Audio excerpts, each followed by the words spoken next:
UFC Fight Night Ian Garry versus Carlos Prates is taking place next week. I've completely ran out of ideas for content, so I thought now is the time to make this video. I'm going to break down every fight on this card, starting with the early prelims, ending with the main event, and without wasting any more time, we're going to get straight into the video. Starting off with the first bathroom break of the night, we have Chandler versus Joselyn Edwards. I did zero tape study for this because let's be honest, who in their right mind is doing tape study for Chandler and Joselyn Edwards? So this prediction is going to be based on my vague memories of watching these two women fight in terrible Apex cards. And all I can remember is the fact that I will never pick Chandler to win a fight in the UFC. Don't get me wrong, Jocelyn Edwards, she's not all that impressive in my opinion, but she at least has some form of technique. She fights kind of like a Leon Edwards, but at a much lower level. So to me, I would say Jocelyn Edwards should get the job done 29-28. Let's again, like I just can't pick Chelsea Chandler. She doesn't do anything. She all she does is run away as soon as she gets hit. Is Jocelyn Edwards really gonna hurt Chelsea Chandler to the point where Chandler is gonna be running away again? Probably not. But I just think Jocelyn Edwards has the much cleaner striking, and I don't see Chelsea Chandler really mixing anything up. He's gonna probably just try to swing the gnarly overhand right and keep missing. So I suspect Jocelyn Edwards to manage distance and just pick apart Chelsea Chandler over the course of 15 minutes in a rather uneventful and boring fight. So I'm going to say 29-28 decision. Moving on, we have Timmy Kwamba versus Roberto Romero. Now, there isn't much tape to study on either of these fighters. It's hard to say if Roberto Romero's good at all because on the one hand, he did drop David Onama in the first round on short notice, but on the other hand, David Onama gets dropped by everyone in the first round. I can't really pinpoint where Romero stacks up in the division. What I do know is that Timmy Kwamba isn't all that. After his fight with Balaji Oki, which was a fun fight, so I think people were kind of hyped up for that.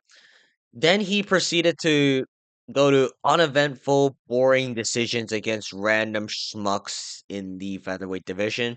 I just know that Timmy Kwamba is bad, whereas Roberto Romero, there's like positive upside. I'm gonna gamble on the positive upside of Roberto Romero. He's got really nasty leg kicks. He can really hurt you with looping hooks.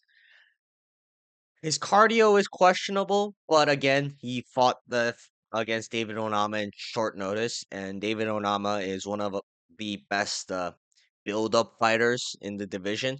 So I'm gonna say that Roberto Romero, he wins this fight probably 30-27, if not 29-28. Again, maybe Timmy Kawamba just drags this out to a boring decision in the later rounds. But I think in the early rounds, Roberto Romero is good enough to badly hurt Timmy Kwamba or possibly get him out.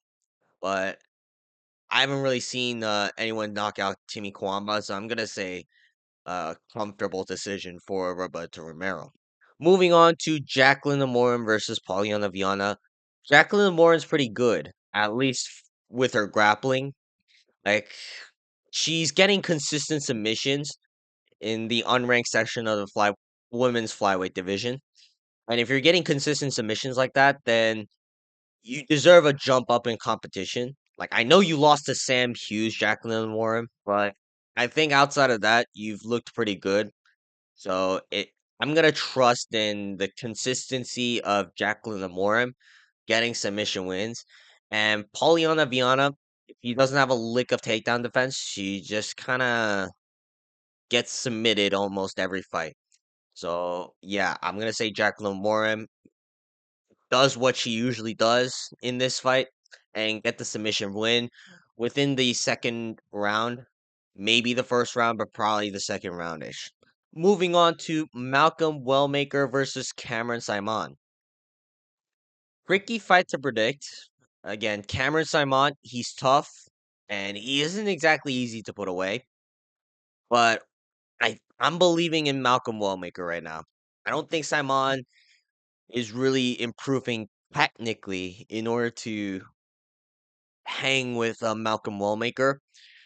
Cameron Simon, he kind of fights like a bantamweight version of DDP, and it kind of shows just how many holes DDP has in his game because it, this style only works because DDP is 6 feet 2 inches tall, weighing like about 220 something pounds.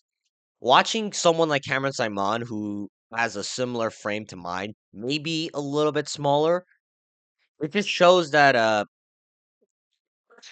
he's not very technical. He gets exploited a lot every time he bum rushes in like DDP.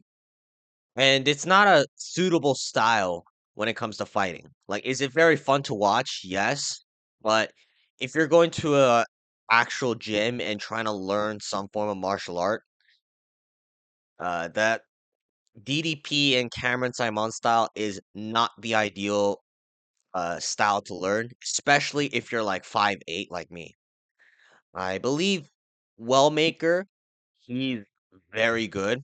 I'd say he's around the ballpark of a Peyton Talbot, and we've seen Peyton Talbot just absolutely pick apart Cameron Simon in their last fight. And I believe Wellmaker, the difference, though, however, is he's a lot more powerful. Do I think Wellmaker is as slick as a Peyton Talbot? Not necessarily, but I think that comes to his advantage because Wellmaker isn't trying to look cool in every single exchange, and I believe Wellmaker can do enough to put away Cameron Simon. Now, I know I just said Cameron Simon is tough to put away, and if this fight does go into the later rounds, it's questionable as to whether or not Wellmaker can last all three. But I just don't see Cameron Simon being able to amount enough offense, even if this fight goes to the later rounds. And I believe the damage that Simon will sustain in the first two is going to be too great for him to overcome. So I'm going to say, because Cameron Simon, again, he's really hard to knock out. Uh, 29-28 decision. Like first two rounds, I think Wellmaker is gonna make work of Cameron Simon. But I think if this fight goes to the third round, Simon, he's gonna show his grit. He's gonna show his toughness and endurance, and just kind of bully Wellmaker. But by then, it's gonna be a little bit too late. Moving on to Damon Blackshire versus Alatelingi, or whatever this guy's name is. This is pretty straightforward. Damon Blackshire should submit the Alatelengi by the second round. In order to beat Blackshire, you need to have some form of gifted striking to absolutely piece up Blackshire in the first round and maybe even put him away. If you don't put away Blackshire in the first round on the feet, it's very hard to beat this guy because once Blackshire gets you to the ground, he's arguably one of the best submission artists in this division. I've seen this with Cody Gibson, where Cody Gibson was tuning up Blackshire on the feet, and then Blackshire proceeded to just ragdoll Cody Gibson once the fight took place on the ground. And Blackshire has a history of doing that. Again, if Alan Talengi had this amazing takedown defense, maybe I would be hesitant on the submission part. But Alan Talengi doesn't have the gifted takedown defense or just grappling defense in general. And he's not someone who has one hit or quit power and exceptional shot selection on the feet. So I'm gonna say that Damon Blackshear should get this done probably within the second round.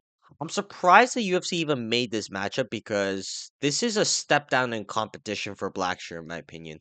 If anything, Blackshear should be looking for someone very around close to the rankings ish. Maybe like a Said Nurmagomedov, who's like one or two steps away from a ranked opponent. But yeah, it's because it's also a step down in competition. I'm feeling even more confident that Blackshire should get the job done. Moving on to Chris Gutierrez versus John Castaneda. This is like the third time this fight's been booked this year, and I can't really remember what I said the last time I made a prediction for this fight. I'm gonna get this out of the way though. Neither of them are really good, but I just trust the fact that John Castaneda, he's gonna like consistently look mid, whereas Chris Gutierrez, he can look pretty good sometimes, but other times he just looks awful. Like I don't know how to explain Chris Gutierrez's style. If he can't just leg kick you at range, he resorts to just nonstop feinting at a range for 15 minutes of a fight. I don't really see that working against a Castaneda because Castaneda, I don't rate anything that he does particularly well, but he is aggressive, like or at least tries to be aggressive. He'll get in your face. And if you're like feinting at nonstop only and just throwing leg kicks as like actual damaging shots, I think Castaneda can beat you off of activity. Again, this is kind of a coin flip fight. Both of these guys, again, aren't particularly great. I just trust in Castaneda's consistency to look mid, whereas Gutierrez, you're never getting like what you think you're gonna get out of Gutierrez. Like Gutierrez, I believe he knocked out Frankie Edgar a few years ago and looked great doing so. But then after that, he proceeded to look pretty mid. So I'm gonna say that Castaneda gets this done 29-28, uneventful decision. And if Chris Gutierrez wins, which I can see, I'm not gonna be surprised, but I just can't pick Chris Gutierrez to win a fight. Moving on to Evan Elder versus Gage Young. Gage Young, he's stepping in as a short notice replacement, and I think that's going to come at a detriment to Gage Young, in my opinion. Evan Elder, he's very tricky. If you're not of an exceptional talent on the feet, I can see Evan Elder eventually just taking you down and just ragdolling you in the second and third round. And for Gage Young to come in as a short notice replacement, I think that's going to do a lot worse for him because Evan Elder, he thrives in the later rounds. Like maybe Gage Young can win the first round, but I don't see Young putting away Evan Elder in the first or second round on the feet. And if you're not doing that, then it's hard for me to pick you against Evan Elder because Evan Elder, again, he's a workhorse. He'll take some shots, but eventually he'll get you to the ground and he'll start looking for rear naked chokes or arm bars or just hold dominant position on the ground. So I think Evan Elder should get the submission win by the third round, but if he doesn't, probably gonna be a 29-28 decision via Goldblin. Moving on to Matt Schnell versus Jimmy Flick. Now, I am open to the idea that Jimmy Flick can knock out Matt Schnell on the feet because Matt Schnell can get knocked out by a gust of wind. But I don't rate Jimmy Flick all that highly, and I'm surprised Jimmy Flick is even technically getting a jump up in competition. Jimmy Flick, he was somehow able to submit Cody Durden back in the day, but ever since then, I've never watched Jimmy Flick fight and go, "Wow, this guy is pretty good." Like normally, people are able to get through Matt Schnell's defense and the fact that Schnell has a chin made out of glass, but Jimmy Flick is not on the level on the feet to be able to exploit that. I believe. If I had to question whether or not you can even knock out Matt Schnell, then chances are you probably don't belong in the UFC. And if you can't knock out Matt Schnell's pretty good. Like technique wise, he is. I don't really see Jimmy Flick being able to implement his grappling either, which is primarily how he wins his fights. If you're not able to knock out Matt Schnell, then Matt Schnell, he can do some work. I just don't trust in Jimmy Flick's abilities whatsoever to get close to Matt Schnell and just put him away. I'm gonna say that Matt Schnell wins this fight probably 30-27. I'll be shocked if Jimmy Flick just rides out a decision against Matt Schnell. Like again, there's a possibility that Matt Schnell just gets KO'd because Matt Schnell gets KO'd by everybody. However, I don't think Snell's chin is cooked enough to where he's getting KO'd by Jimmy Flick. That's gonna be my official prediction. Moving on to Ikram Alisgrov versus Andre Muniz. Now this is very tricky to predict, but I'm actually going with the underdog with this one because don't think Ikram Alisgrov is all that amazing. Like, yeah, Alisgrov knocked out Phil Hawes and Warley Alves. Welcome to the club. Everyone in the middleweight division has. And it's tough to see how Alisgrov will hang in the later rounds. Like, yeah, Alisgrov can have like great grappling, but we've never seen Alisgrov use it. He primarily is a striker that tries to look for one shot KOs. And I think against a guy like Andre Muniz, who's conditioned to survive and just thrive in the later rounds, it's gonna cost Aliskerov. Maybe Aliskerov wins the first round due to the onslaught, but what I'm noticing Aliskerov, he's very slow. I think if Andre Muniz can establish distance, then and then get to the later rounds, it's tough for me to say see that Aliskerov keep up the power for 3 rounds just because again he's very slow. Also you gotta take note that Muniz he is very tricky to knock out. Like he's very long. He's not particularly amazing on the feet, but he has very long arms and he can just kind of frame off you and just circle around. Again, I can't trust Andre Muniz completely because he got ragdolled by Paul Craig. Maybe Alisgrov does the same thing because Alisgrov, I would probably rate his wrestling a lot higher than the Paul Craigs. However, I think Muniz is experienced enough to just drag this fight out, whereas Alisgrov is going to primarily look for round one KOs or just round and one ground and pound TKOs. And I'm gonna bank on the chance that what if Alisgrov doesn't? Because Andre Muniz, he's pretty tough. Like I know he got put away by Paul Craig, but outside of that, he is pretty tough. And I think Alisgrov doesn't have the game to go past the first round. So I'm gonna say that Andre Muniz wins the second and third round, weathering the storm. And Aliskerov, he's going to gas out at the first round after doing really well. So it's going to be a 29-28 decision for Andre Muniz. Moving on, we have Randy Brown versus Nicholas Dalby. Again, this is also another very tricky fight, but I'm going to go with Randy Brown on this one because Nicholas Dalby is 41 years old and he could just looked washed in this fight. A lot of the time where like 40-plus-year-old guys are looking really amazing over their last few fights, it only takes like one fight for them to look completely washed. Like take for example, a couple months back, Carlos Diego Ferreira.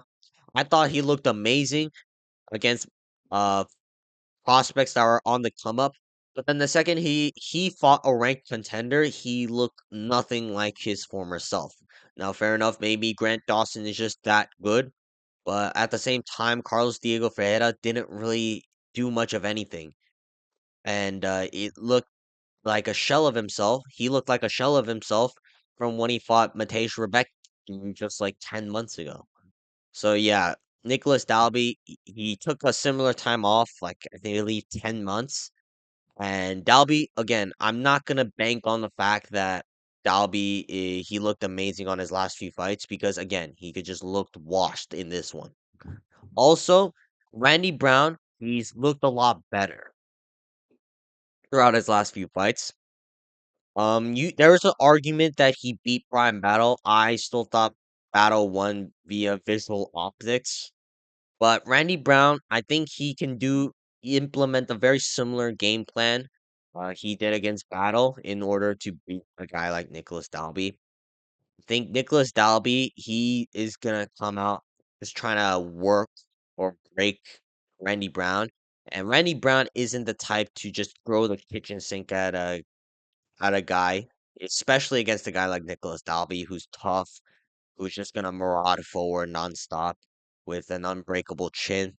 And I suspect that Randy Brown, he's going to keep distance well enough to pick apart Nicholas Dalby for 2 straight rounds. And if they do get into the clinch early on, I can see Randy Brown using his tricks like the hip toss to effectively steal the rounds during the clinch. So I'm gonna suspect that Randy Brown just picks apart Nicholas Dalby for the first 2 rounds. But by the third round, Nicholas Dalby, he does Dalby things and he starts pressuring Randy Brown and almost trying to break him. But by then, I think it's going to be a little bit too late. And I think Randy Brown is good enough to get this win 29-28 via decision. Moving on to Michel Pereira versus Abus Magomedov. This is a fight between two absolute goofy goobers because outside of 3 minutes, these guys don't do anything. Like, I don't even want to pick Michel Pereira to win a fight ever again after what he did against Anthony Hernandez. But now I'm thinking this isn't an Anthony Hernandez because unlike Fluffy Hernandez, Abus Magomedov has cardio levels comparable to mine, which is really bad. Michel Pereira, however, I believe is more skilled and he's more aggressive than Abus Magomedov. Like Abus Magomedov has really snappy kicks and he has a wide variety of shots, but he's just a lot slower than Michel Pereira. And I think Magomedov needs more distance to just throw his front kicks to the face and like leg kicks or body kicks. Whereas Michel Pereira, he will get in your face in the first round. Like he's very dangerous. Um, I can see Michel Pereira just blitzing Abus Magomedov, and maybe Magomedov, he's a lot more powerful than a lot of the guys Pereira has fought. So maybe Pereira's a little bit hesitant. But at the same time, Pereira's fought some powerful dudes. Like he fought Olasechik, who's a tough monster to beat. Or not a monster, but he's like a tough son of a gun to beat. He beat Andre Petrosky again. He's like a tough son of a gun to beat.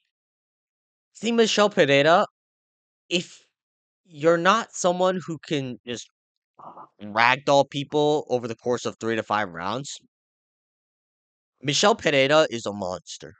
And now maybe Abus Magomedov takes more of a grappling approach to this fight, but I don't see it working nearly as well as when Pereira fought Fluffy Hernandez because Fluffy Hernandez, he likes to chain grapple. Abus Magomedov likes to grapple, but it's more from his back pocket when he gets rocked on the feet.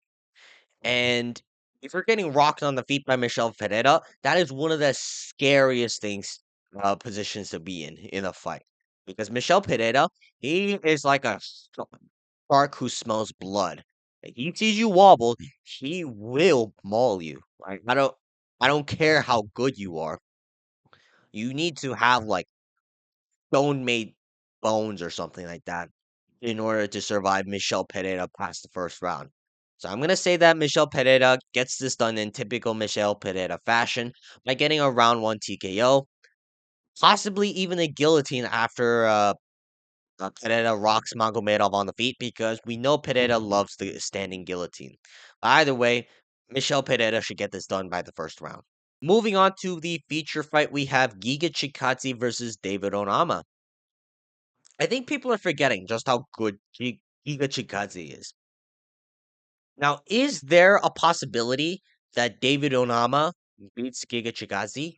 Yes, because David Onama, he's on a hell of a momentum right now.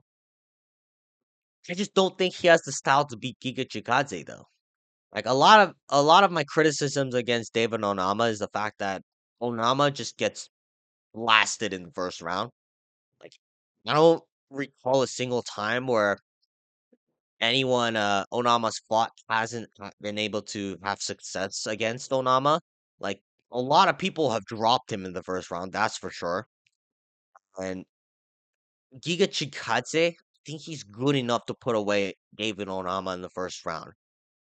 Like if Nate Landwehr can put you out on the feet, then I think Chikadze has more options. And even if this fight goes to the later rounds, Chikadze, I think he's good enough to manage distance. I know Chikadze's whole weakness is the fact that he throws everything into his kicks. So that results in Chikadze just getting tired, especially in the second and third round. But Chikadze's very experienced. I know his record isn't all that, but Chikaze has a lot of fights, especially in glory kickboxing. And unless David Onama is going to come out here and start looking to grapple, I don't respect the output of David Onama.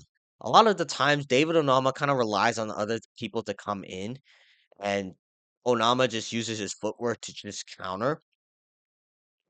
I don't think you can be playing a game like that with Giga Chikadze because Giga Chikadze, he's a rangy kickboxer, and I think in that game, like Chikadze is just much better than David Onama. Maybe Onama does show improvements, especially in his grappling, where he can use it to take down Chikadze. But is he gonna do enough to the point where he can definitively control Chikadze for an entire round? I don't think so. And on the feet, Onama doesn't throw all that much. He's not like an Arnold Allen who just comes in nonstop looking to clean your head off. Onama's more of a guy that just on the back foot, just moving it side to side laterally and just finding counters as his opponents come in. It's not a game you want to play against Giga Chikadze where you give him all of this space to throw body kicks nonstop. So I'm gonna say that Giga Chikadze probably gets a TKO in this fight. I'm gonna say that. Dude, Giga Chikadze is gonna look like the Giga Chikadze of old and get a round 2 or 1 TKO. Moving on to the co-main event, Anthony Smith versus Zhang Mingyang. I think this is pretty straightforward. It's Anthony Smith. Need I say more? Like Zhang Mingyang should win this fight by round 1 TKO. Like who in their right mind in 2025 is picking Anthony Smith? Like maybe Smith can just fluke a guillotine, but that is the only way Smith can win this fight. When have you ever watched Smith and went, "Oh wow, he's an elite grappler"? Like he is, but he's never the one initiating all of the grappling exchanges all that well. Like Smith, typically he just holds on to single legs for dear life, but he'll never complete them. And that kind of results in him just staying in the single leg as he's getting his face butchered. And on the feet, Anthony Smith is just a victim at this point. Like maybe Anthony Smith actually throws output, but at the same time, he can also look like when he fought Roman Dolidze. I'm sorry, if you're getting picked apart on the feet for 3 rounds straight by Roman Dolidze, then I don't think you're all that good of a striker. I just don't think that Anthony Smith at this point is capable of harming other humans, which is crazy to say considering he's a UFC fighter and a veteran at that.